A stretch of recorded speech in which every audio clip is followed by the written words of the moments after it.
माता सीता अशोक और चंपक के वृक्ष की छांव में मौन बैठी थी। उनकी आंखें बंद थी, पर मन कहीं और भटक रहा था। शायद अयोध्या की स्मृति में, शायद प्रभु श्री राम की छवि में, या शायद आने वाले उस निर्लय क्षण में जो सब कुछ बदल देने वाला था। चारों ओर सन्नाटा था, पर उस सन्नाटे में भी एक अनकहा तूफान छुपा था। अचानक वाटिका का द्वार धीमे से खुला।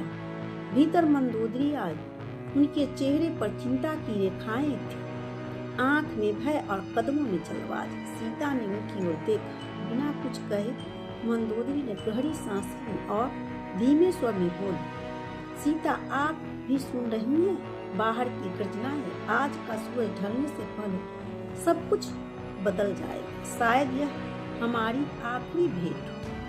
माता सीता धीरे से आंखें खोली। उनकी दृष्टि में अटूट शांति और दृढ़ता थी। उन्होंने शांत स्वर में कहा, मंदोदरी, जो कहना है आज कह दो। कल का सूरज किसके लिए उगेगा यह कोई नहीं जानता। तभी बाहर से ऐसी गर्जना सुनाई दी कि पूरी अशोक वाटिका कांप उठी। शायद राम और रावण आमने सामने आ चुके थे। मंदोदरी कुछ पल मौन रही, फिर बोली, सीता, मैं रावण की पत्नी हूँ। मैंने उनके साथ जीवन के सुख दुख के कई पल बिताए, पर आज मैं आपको सच बताना चाहती हूँ। रावण ने जो कुछ किया वह गलत था। आपको यहाँ लाना, आपके सम्मान को चुनौती देना, उसने सोचा बल से सब कुछ पा लेगा, पर सच्चा प्रेम बल से नहीं, त्याग से मिलता है। बाहर से बाणों की बारिश और तलवारों की खनक की आवाजें आती हैं। सीता ने शांत स्वर में उत्तर दिया, मंदोदरी, तुम्हारा हृदय सच जानता है। मैं तुम्हारा दर्द समझ सकती हूँ, लेकिन यह युद्ध केवल मेरे लिए नहीं, यह धर्म और अधर्म का युद्ध है। मंदोदरी की आंखें नम हो गई। वे बोली, मुझे डर है सीता। अगर रावण हार गया तो मैं विधवा हो जाऊंगी, और अगर वह जीत गया तो आप कभी मुक्त नहीं हो पाओगी। किसी भी स्थिति में हम स्त्रियों के हिस्से सुख नहीं होगा। सीता ने गहरी नजरों में उनकी ओर देखा और कहा, शायद सुख हमारी नीति में है ही नहीं, लेकिन सत्य की जीत हमारी नीति में है। दोनों कुछ क्षण मौन रहे। अशोक के वृक्षों की पत्तियां हवा में हिल रही थी, मानो उनके संवाद को अपने भीतर संजो रही थी। अचानक बाहर से रावण की दहाड़ गूंजी और तुरंत उसके बाद राम की गर्जना। मंदोदरी ने कांपते स्वर में कहा, सीता, यह शुरू हो चुका है। अब जो होना है कुछ ही क्षणों में होगा। सीता ने आसमान की ओर देखा, जैसे किसी अदृश्य शक्ति के संवाद कर रही हो। हाँ मंदोदरी, अब अंत शुरू हो चुका है। रणभूमि की आवाजें और प्रचंड हो चुकी है। शंख, नगाड़े, बाणों की टकराव और योद्धाओं की पुरानी मिलकर ऐसे प्रतीक करा रही थी जो मानो पूरी लंका कांप रही हो। मंदोदरी ने सीता का हाथ थाम लिया। उनकी पकड़ हल्की थी, पर उनमें से एक अजीब सी बेचैनी छिपी। सीता, एक बात मैं कभी किसी से नहीं कही, यहाँ तक कि रावण से भी नहीं। आज शायद आखिरी बार यह बात आपको बता रही हूँ। मैंने उसे कई बार समझाया था, कहा था कि आपको वापस कर दे, पर वह नहीं माना। युद्ध शुरू होने से पहले मैंने एक वचन लिया था, अगर रावण हार गया तो मैं भी उसके साथ अग्नि में प्रवेश करूंगा। सीता की आंखों में क्षण भर चिंता झलकी। उन्होंने कहा, मंदोदरी, यह युद्ध तुम्हारा नहीं, तुम्हें अपने जीवन का अंत क्यों करना चाहिए? मंदोदरी ने हल्की मुस्कान दी, जिसमें पीड़ा छिपी थी, क्योंकि मैं उस पाप का बोझ उठाकर जीवित नहीं रह सकती। मैं उनकी पत्नी हूँ, चाहकर भी इस कलंक से अलग नहीं हो सकती। अचानक बाहर से विस्फोट जैसी आवाज आई। किसी विशाल रथ के टूटने की गूंज के साथ योद्धा को चीख सुनाई। मंदोदरी ने कांपते हुए सीता की आंखों में देखा।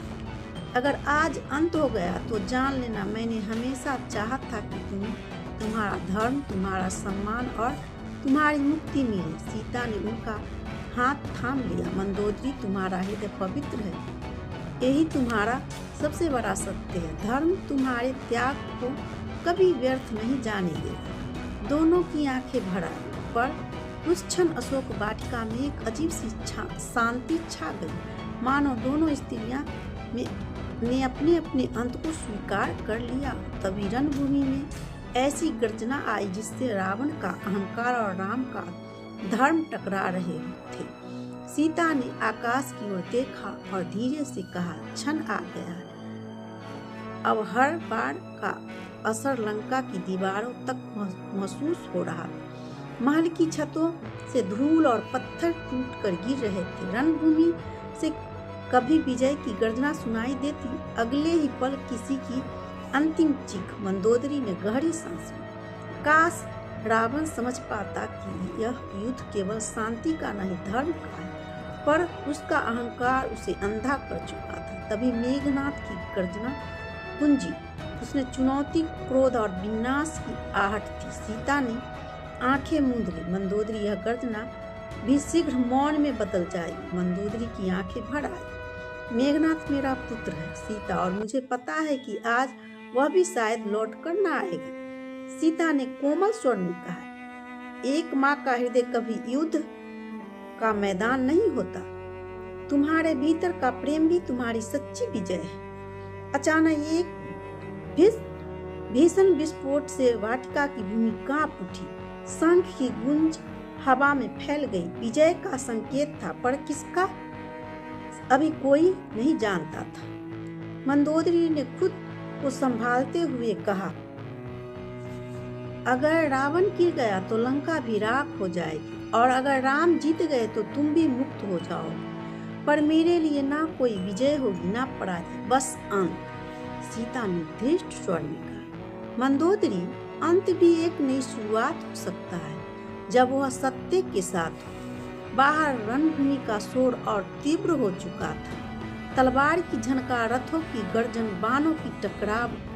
ऐसा लग रहा था मानो पूरी लंका का हृदय फटने वाला है। दोनों स्त्रियां आकाश की ओर देख रही थी, इंतजार में कि निर्णय का क्षण कब आएगा। तभी रावण की गूंजी दहाड़ सुनाई दी। सीता ने आंखें बंद कर प्रभु राम का नाम लिया। मंदोदरी कांपते स्वर में बोली, सीता, वह सामने आ गया है, अब जो होगा वह इतिहास कहलाएगा। रणभूमि से बाणों की झड़ी की आवाज आई और फिर एक भारी गूंज, जैसे किसी विशाल रथ का विनाश हो गया।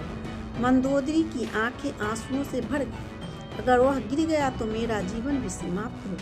पर सीता, एक वचन चाहती हूँ आपसे, अगर राम जीत जाए तो उन्हें बताना, रावण केवल दुष्ट नहीं था, वह एक राजा भी था, जिसने अपनी प्रजा से प्रेम किया, पर उसका अहंकार ही उसका पतन बना। सीता ने उसका हाथ थाम लिया। मैंने वचन देती हूँ, तुम्हारी यह बात प्रभु राम तक अवश्य पहुँचेगी। अब रणभूमि में केवल दो ही आवाजें थी, धनुष और तलवार की टकरार। अचानक एक ऐसी गर्जना गूंजी कि पूरा लंका हिल गया, और फिर शंख की लंबी विजय ध्वनि से युद्ध के शोर को चीर दिया। अशोक वाटिका में हवा थम सी गई। सीता ने आकाश की ओर देखा। उनकी आंखों में आंसू थे और होठों पर बस एक शब्द, राम। मंदोदरी ने अपनी आंखें बंद कर ली। चेहरे पर एक शांत मुस्कान थी, और एक गहरी सांस के साथ वह अपने अंत की ओर बढ़ चली, और रावण की अंत हो चुकी। हेलो गाइस, अगर ये वीडियो आपको अच्छी लगी हो तो मेरे वीडियो को लाइक करें, शेयर करें, दोस्तों के साथ साझा करें। कमेंट बॉक्स में जय श्री राम लिखना ना भूलें। जय श्री राम, राधे राधे।